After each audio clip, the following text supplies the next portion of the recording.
100% لوگ یہ کرتے ہیں، میرا بیٹا بڑا ہوگا میرے بڑھاپے کا سہارا ہے، میرا بیٹا میرا، میرا بیٹا میرا، میرا بیٹا میرا۔ اپنی نظریے سے اپنے فائدے کے لیے آدمی اپنے بچے کی تربیت کرتا ہے، نشو نما کرتا ہے، لیکن اسلام کیا چاہتا ہے؟ اسلام یہ کہتا ہے کہ آپ کا بچہ آپ کا بعد میں پہلے اللہ کا ہے، آپ کا بچہ آپ کا بعد میں، رسول اللہ کی امتی پہلے ہے۔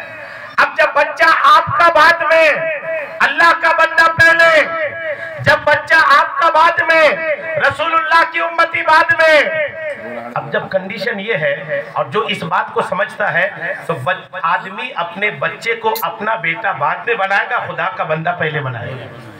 بچہ آدمی اپنے بچے کو اپنا بیٹا بعد میں بنائے گا، رسول اللہ کا عاشق پہلے بنائے گا۔ اور جب آدمی اپنے بچے کو خدا کا بندہ پہلے بنائے، عاشق رسول پہلے بنائے، جب بچہ اللہ کا بندہ ہو اور بچہ جب عاشق رسول ہوگا تو وہ قرآن پڑھے گا تو پڑھے گا لا تقل لہما اف ولا تنہرہما، وہ پڑھے گا کہ مجھے حکم ہے کہ میں اپنے ماں باپ کو اف تک نہ کہوں، میں اپنے ماں باپ کو جھڑکوں نہ۔ اور جب آپ کا بچہ عاشق رسول ہوگا تو وہ پڑھے گا کہ اللہ کے رسول نے ارشاد فرمایا ہے کہ تمہارے ماں کے قدموں کے نیچے جنت ہے، وہ پڑھے گا کہ تمہارا باپ تمہاری جنت کا دروازہ ہے۔ اب آپ سوچیں کہ جب بچے کو آپ اللہ کا بندہ بنا دیں، جب بچے کو آپ رسول اللہ کا عاشق بنا دیں تو الحمدللہ وہ بچہ آپ کا بھی فرما بردار ہوگا اور اللہ اور اس کے رسول کا بھی فرما بردار ہوگا۔ کیا ایسی تربیت نہیں ہونی چاہیے؟ بالکل ایسی تربیت ہونی چاہیے۔ باتیں بڑی قیمتی ہو رہی ہے لیکن چونکہ وقت کا بھی معاملہ ہے اور ہمارے لوگوں کا بھی معاملہ ہے، ہمارے لوگ بھی جا چکے ہیں، میرے پاس اس پر ٹھیک ٹھاک مواد موجود ہے، لیکن یہ ہے کہ جب سننے والے موجود نہ ہو، میرا اپنا یہ کہ میں پیشہ ور مقرر نہیں ہوں کہ مجھے چند لوگوں کے پاس بھی بٹھا دیا جائے اور میں 1 گھنٹہ بول دوں۔ میں جو باتیں بول رہا ہوں یہ سونے سے زیادہ قیمتی ہے، تو اس کو لینے والے لوگ بھی ہونا چاہیے، یہ نہیں کہ لینے والا کوئی ہوئی نہیں اور ہوا میں میری بات چلی جائے۔ وہ پیشہ ور خطاب ہمیں تو آتا نہیں ہے، اس لیے کوشش کیجئے گا اگلے بار جب بھی جلسہ ہو تو یہ نعت و منقبت الحمدللہ عشق بڑھاتی ہے یہ چیز ہے، لیکن بیان سننے کی بھی بھرپور کوشش کیجئے گا۔ اللہ تعالیٰ توصیف بھائی کے جس بچے کے آج عقیقہ یا ختنہ مسنونہ کی محفل سجائے، اللہ تعالیٰ اس بچے پر خوب رحم فرمائے، خوب کرم فرمائے، آمین بجاہ النبی الامین صلی اللہ تعالیٰ علیہ وسلم۔ صلاۃ و سلام کے